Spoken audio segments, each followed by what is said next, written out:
Good morning, student. Now, today's video lecture we discuss about the advantages as well as disadvantages of email. We already studied the introduction about the email. Okay, so before starting the difference between that or advantages as well as disadvantages between the email, here we recall some basic concept about the email we already discussed in last video lecture. So, what is the email? Email means electronic mail. Okay, we can say that was the first internet application or service, and is still the most popular one. Okay, so email is a way of sending a message between the people or computers through a networks. Okay, or we can say that through a networks of a computer connections for sending the mail from sender to recipient. What we required the internet connection.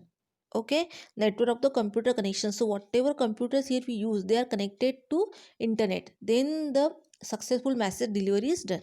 ठीक है, तो email में हमने क्या देखा था कि जब मैंने आपको स्ट्रक्चर बताया था उसका, उसमें बताया था मैंने कि हमारा जो कंप्यूटर होता है वो किससे कनेक्टेड होता है, यूज़र एजेंट से. ओके, हमारा कंप्यूटर का जो भी राइटिंग, अगर मुझे मैसेज लिखना है, मैसेज सेंड करना है, तो वाया वो यूज़र एजेंट के थ्रू ही हम मैसेज को क्या कर सकते हैं, राइट अप कर सकते हैं.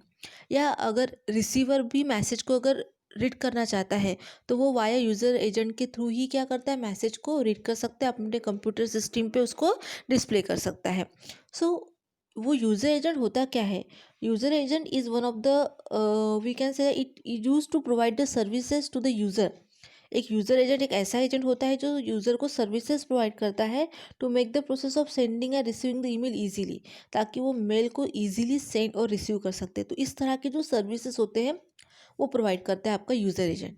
ठीक है, और मैंने क्या बताया था आपको कि ये यूज़र एजेंट जो होते हैं वो connected to the mail server. Okay, mail server contains mail boxes. Okay, जिसमें नंबर ऑफ जो मैसेजेस आते हैं वो एक मेल बॉक्स में स्टोर होते हैं. It is called as the buffer spooling. Okay, उस मेल बॉक्स में स्टोर होने के बाद एज इन द क्यू, वो एक क्यू में क्या होते हैं, क्यू में अलोकेटेड होते हैं, क्योंकि बहुत सारे मैसेजेस आते हो तो जो पहला मैसेज आएगा उसको फर्स्ट प्रायोरिटी दी जाती है. तो all the messages in the mail box in a queue, एक क्यू में होते हैं. ओके, सो वो ये जो सारे मेल सर्वर होते हैं ये क्या होते हैं, either in the client side और receiver side, they are connected to the internet for transferring the message. But ये एक्चुअल मैसेज कौन ट्रांसफ़र कर रहा है?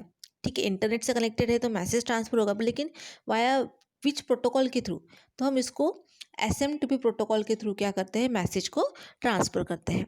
अब ये SMTP प्रोटोकॉल क्या होता है? It is a simple mail transfer protocol.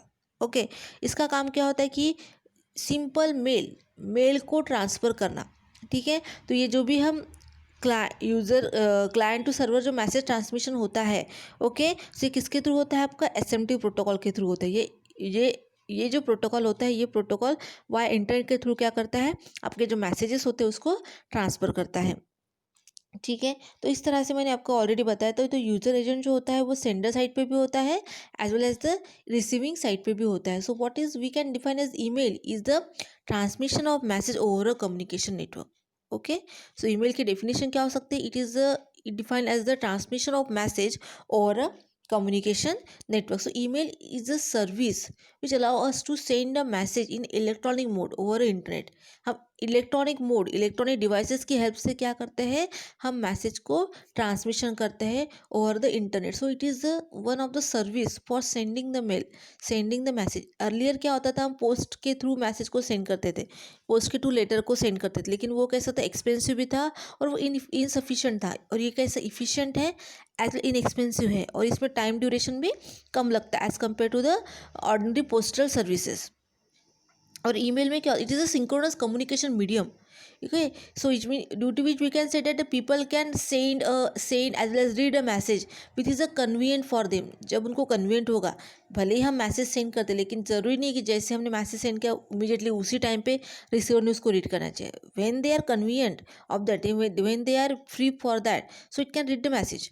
Okay, तब वो मैसेज रीड कर सकता है. So we can say without having to coordinate with the people schedule, हमें उसके शेड्यूल के साथ हमें उसको कोऑर्डिनेट करने की या उसको कुछ डिस्टर्ब करने की ज़रूरत नहीं है. सेंडर मैसेज कभी भी सेंड कर सकता है, रिसीवर उसको कभी भी रीड कर सकता है जब वो फ्री रहेगा। उसके शेड्यूल को हमें डिस्टर्ब करने की यहाँ पे ज़रूरत नहीं पड़ती। तो we can say that email is a mini it contains a many powerful features. Email में क्या होते हैं, बहुत सारे फीचर्स होते हैं। उसमें हम अटैचमेंट कर सकते हैं डॉक्यूमेंट्स को, टेक्स्ट फाइल को, मीडिया को, हाइपरलिंक्स भी सेंड कर सकते हैं। आपका टेक्स्ट HTML फॉर्मेट में भी हो सकता है। आप फोटो को भी एम्बेडेड कर सकते हो। So many are the features are provided by the email. ठीक है, तो ये जो सेंडिंग जो होता है, ये जो एक्सचेंजिंग ऑफ मैसेज होता है वो किसके थ्रू होता है? It contains only 3 major components, that एक यूजर एजेंट जो सेंडर रिसीवर साइड पे होता है, मेल सर्वर जो भी सेंडर और रिसीवर साइड पे होता है, जिसपे हम MTA क्लाइंट का यूज़ करते हैं, MTA सर्वर का यूज़ करते हैं, it is a message access agent, message transfer agent. ठीक है, और कौन सा पॉइंट इंपॉर्टेंट होता है इसमें? That is SNT protocol. Okay, user agent, mail server and SNT protocol, these are the 3 major components of the email due to which we can exchange the message or send the message over the internet. Okay, in or we require the particular the electronic mode. Okay, electronic devices के through हम क्या कर सकते हैं? Message को over the internet transfer कर सकते हैं एक computer system to another computer system. Condition है कि इलेक्ट्रॉनिक डिवाइसेस होने चाहिए दोनों सेंडर रिसीवर के साथ, और they are connected to the internet, और दोनों भी डिवाइसेस इंटरनेट के साथ कनेक्टेड होना चाहिए ताकि सेंडर भी इजीली मैसेज को सेंड कर सके और जब रिसीवर को वो मिल सके एज वेल एज रिसीवर उसको रीड कर सके। ठीक है, तो ये हमने ऑलरेडी देखा है, मैंने बस अभी आपको रिकॉल किया था। उसके बाद हमने फंक्शंस भी देखे, उसमें कंपोजिशन कर सकते हैं हम, एनी टेक्स्ट एडिटर का यूज़ करके हम क्या कर सकते हैं? Writing the message as well answering the message. Okay, so we can say that here we use any type of text editor can be used for the body of the message. ठीक है, message लिखने के लिए हम कोई भी text editor का use कर सकते हैं, it nothing but the composition. ठीक है, जिसके थ्रू हम राइटिंग कर सकते हैं, आंसरिंग भी कर सकते हैं मैसेजेस को। उसके बाद हमने देखा था ट्रांसफ़र क्या होता है। सो इसका मतलब क्या, ट्रांसफ़र फंक्शन का मतलब क्या होता है कि transfer refer to moving the message from originator to recipient. Transfer हुआ है क्या मैसेज सेंडर टू रिसिपेंट, जिसको मुझे सेंड करना था उसके थ्रू वो मैसेज वहाँ पे ट्रांसफ़र हुआ है क्या? तो ये भी फंक्शन प्रोवाइड करते हैं, हम चेक कर सकते हैं कि मैसेज हमारा सेंड हुआ है या नहीं हुआ है। रिपोर्टिंग, उसके बाद देखा था रिपोर्टिंग फंक्शन में क्या होता है। Reporting it tells the what happen about the message. Okay, वो मैसेज डिलीवर हुआ है या नहीं हुआ है, तो इसकी रिपोर्टिंग यहाँ पे मिलती है। जैसे भी आप मैसेज सेंड करते हो और फॉर एग्जांपल कोई मैसेज आपका सेंड नहीं हुआ है, तो उसमें डिलीवरी फेल्यूर इस तरह का आपको रिपोर्टिंग आता है, स्टेटस आता है कि आपने जो मैसेज सेंड किया था वो सेंड नहीं हुआ है रिसीवर को। उसके पीछे कुछ भी रीज़न हो सकता है, प्रॉपर नेटवर्क प्रॉब्लम होगा, या आपने मेल आईडी प्रॉपर नहीं लिखी होगी, या वो जो भी आपने लिखा है वो प्रॉपर नहीं होगा, .com नहीं लिखा होगा, @ नहीं लिखा होगा, या कैपिटल वर्ड अल्फ़ाबेट लिखा होगा जो कि स्मॉल है, या कुछ भी इशू हो सकते हैं। तो उसका वो रिपोर्टिंग प्रोवाइड करता है कि मैसेज डिलीवर हुआ है या नहीं है।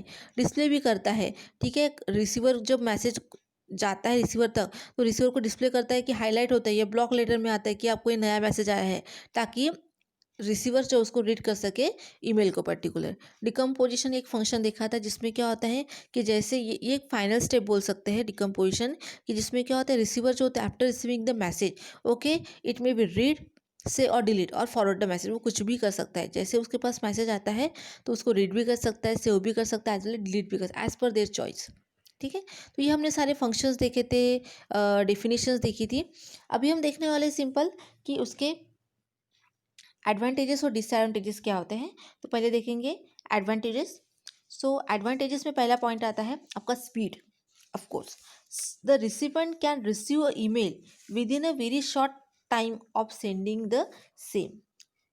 ऑफ कोर्स ईमेल के थ्रू हम मैसेज जो होता है with in a short time period, बहुत ही कम टाइम पीरियड में आपका मैसेज जो होता है ट्रांसफर होता है, भले ही सेंडर रिसीवर कहीं पे भी क्यों ना हो। ठीक है, other in the same state, same country और डिफरेंट कंट्री, ठीक है, कहीं पे भी अगर होते हैं, लेकिन मैसेज जो होता है आपका शॉर्ट टाइम पीरियड में क्या होता है, ट्रांसफर होता है सेंडर टू रिसीवर। ओके, उसके बाद आता है कॉस्ट। कॉस्ट में क्या होता है कि no extra cost involve in sending email. Email send करने के लिए मुझे एक्स्ट्रा कॉस्ट की ज़रूरत नहीं लग रही है। ठीक है, बस आपको क्या होना चाहिए, आपके जो भी कंप्यूटर्स है वो आपके आपके पास इलेक्ट्रॉनिक डिवाइस यानी कंप्यूटर मोबाइल होना चाहिए, एज वेल एज वो इंटरनेट से कनेक्ट होना चाहिए बस। ठीक है, नेटवर्क अगर प्रॉपर है सो आपको मैसेज तो आपको इजीली सेंड हो ही जाएगा, लेकिन ये जो ईमेल सेंड करने के लिए मुझे कोई कॉस्ट पे करने की ज़रूरत नहीं। लेकिन अगर आप ऑर्डिनरी पोस्ट की बात करते हो आपको पे करना पड़ता है। ठीक है, और इसमें टाइम ड्यूरेशन भी ज़्यादा लगता है, लेकिन यहाँ पे आपको स्पीड भी ज़्यादा होती है और इसमें मुझे एक्स्ट्रा कॉस्ट पे करने की ज़रूरत भी नहीं होती। It is a cheapest mode of sending message. It is अ सबसे जो क्या बोल सकते हैं, सस्ता जो मोड है मैसेज सेंड का, वो आपका ईमेल है। ठीक है। Then content, a message can consist of a few lines or several hundred lines of text. There is no restrictions about that. अगर आप टेक्स्ट मैसेज ट्रांसफ़र करते हो, टेक्स्ट लाइन लिखना चाहते हो, मैसेज बॉडी पे मैसेज अगर लिखना चाहते हो, तो उसमें ऐसा कंपलसरी नहीं कि 2 लाइन्स या 3 लाइन्स होनी चाहिए। आप कितने भी 100 ऑफ लाइन्स का मैसेज भी लिख सकते हो। सो कंटेंट आप कितने भी उसमें ऐड कर सकते हो। Any form of the electronic data like text, graphic, audio etcetera can also be send along with the email. आप टेक्स्ट सेंड कर सकते हो, ऑडियो सेंड कर सकते हो, ग्राफिक सेंड कर सकते हो, फोटोज़ को सेंड कर सकते हो, कुछ भी पैटर्न का डेटा, कुछ भी कंटेंट आपके हो सकते हैं। ठीक है, ये क्या एडवांटेजेस होते हैं। Delivery, a single message can be deliver to a single और मल्टीपल रिसिपेंट साइमल्टेनियसली।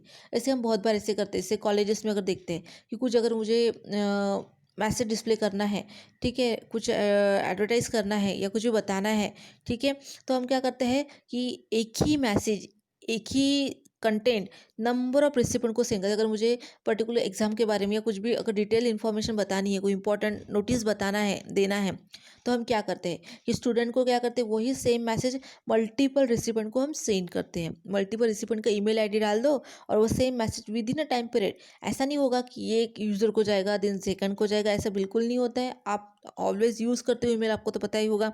ठीक है, सो within a short time period, so the message can be delivered, okay, to the multiple recipients simultaneously.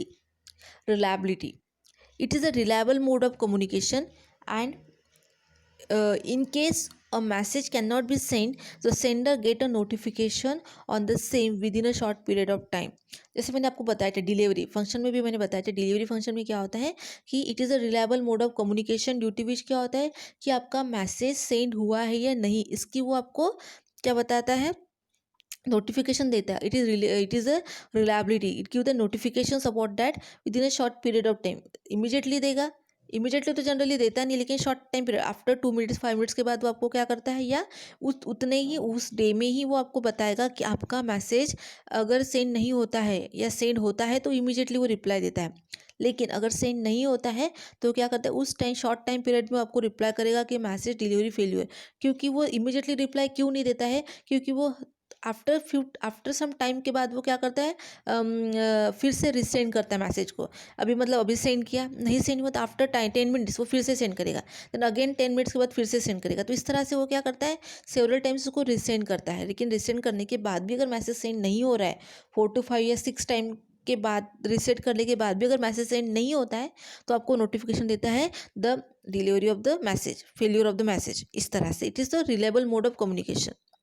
Then security, so unauthorized person cannot access the another person email, only user with his password open his account or mailbox and view the mail, of course। इसलिए जब भी आप email open करना चाहते हो तो आपको email ID और पासवर्ड पूछा जाता है। सो कोई भी यूज़र आपका ईमेल आईडी ओपन नहीं कर सकता है, मेल ओपन नहीं कर सकता है। जिसके पास पासवर्ड है, जिसको पासवर्ड पता है, बस वही पर्सन क्या कर सकता है, मेल को ओपन कर सकता है। क्योंकि हम जो होता है मेल कोई भी डाल सकता है, लेकिन पासवर्ड की अथॉरिटी सबको नहीं होती है।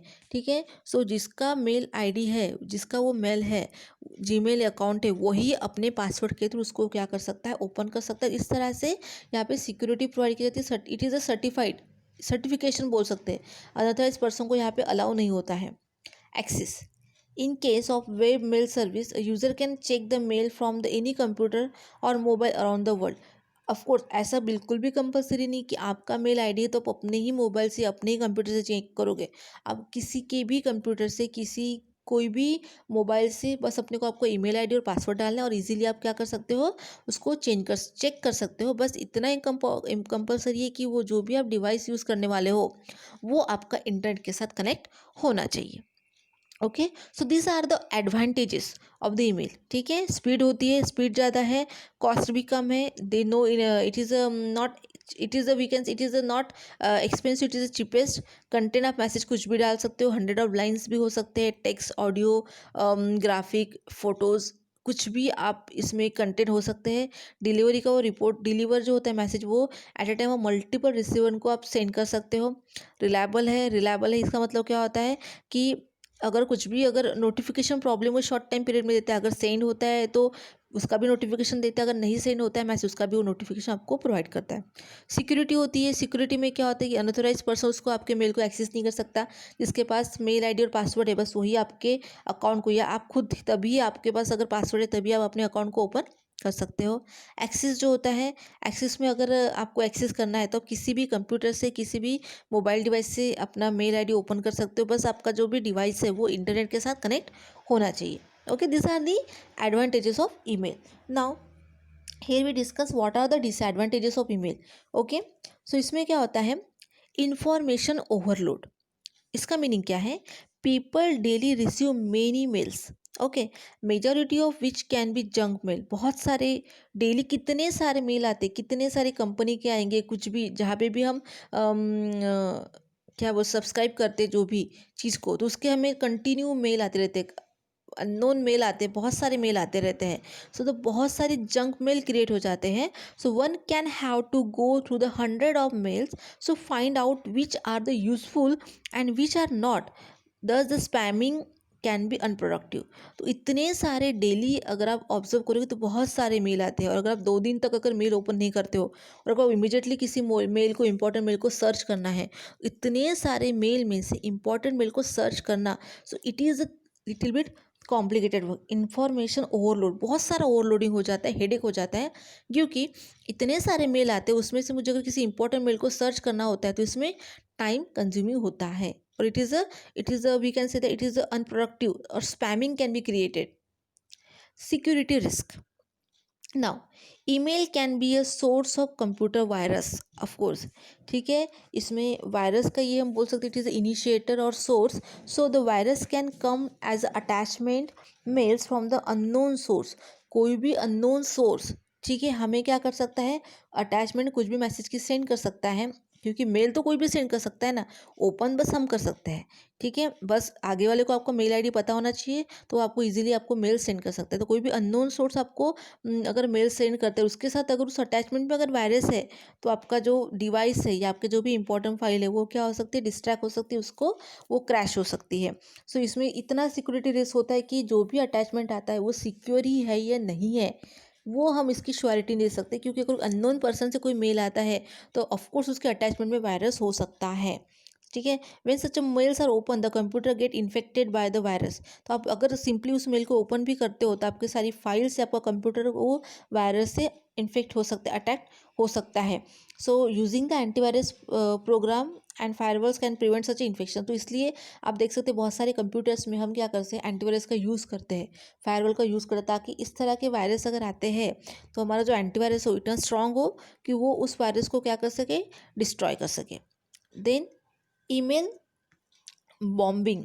So it is intentional sending a large number of emails to the particular target address. They may cause overload and can be finally lead to server crash. अगर आप intentionally एक ही रिसीवर को large number of email send करते हो particular target address पे, कोई भी एक रिसीवर है या एड्रेस है आपके पास मेल आईडी, उसको या बहुत सारे अगर 100 एड्रेस आप सेंड करते हो कंटिन्यूसली, उसके कारण क्या हो जाएगा कि दे में कॉजेस ओवरलोड, बहुत ओवरलोड हो जाएगा, एज वेल एज आपका सर्वर क्रैश भी हो सकता है। So this is called email bombing, ठीक है, सर्वर क्रैश भी हो सकता है, तो ये किसका डिसएडवांटेजेस है। Then email स्पूपिंग.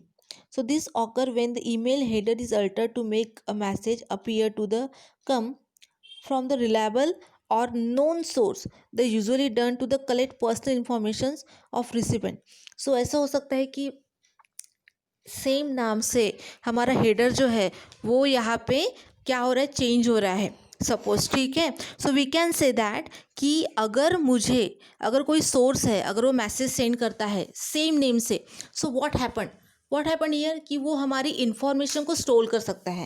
What type of information store कर सकता है, जैसे हमारा क्या बोल सकते हैं, क्रेडिट कार्ड हो गया, बैंक अकाउंट हो गया, तो इस तरह की वो जो इन्फॉर्मेशन है वो हमसे क्या कर सकता है, रिसीव कर सकता है, ठीक है। मतलब एक जो बोल सकते हैं हमारा कोई फ्रेंड का ही नाम लेके अगर कोई हमें जो हैकर्स है हमें कुछ मेल सेंड करते हैं, तो इन दैट टाइम क्या हो सकता है कि हमें लगता है कि this is a known user ना, हमें लगेगा कि ये नोन यूज़र है, हमारा हम जिसको पहचानते हैं ऐसा यूज़र है, लेकिन वो हमारा क्या कर सकता है, डेटा को स्टोर कर सकता है।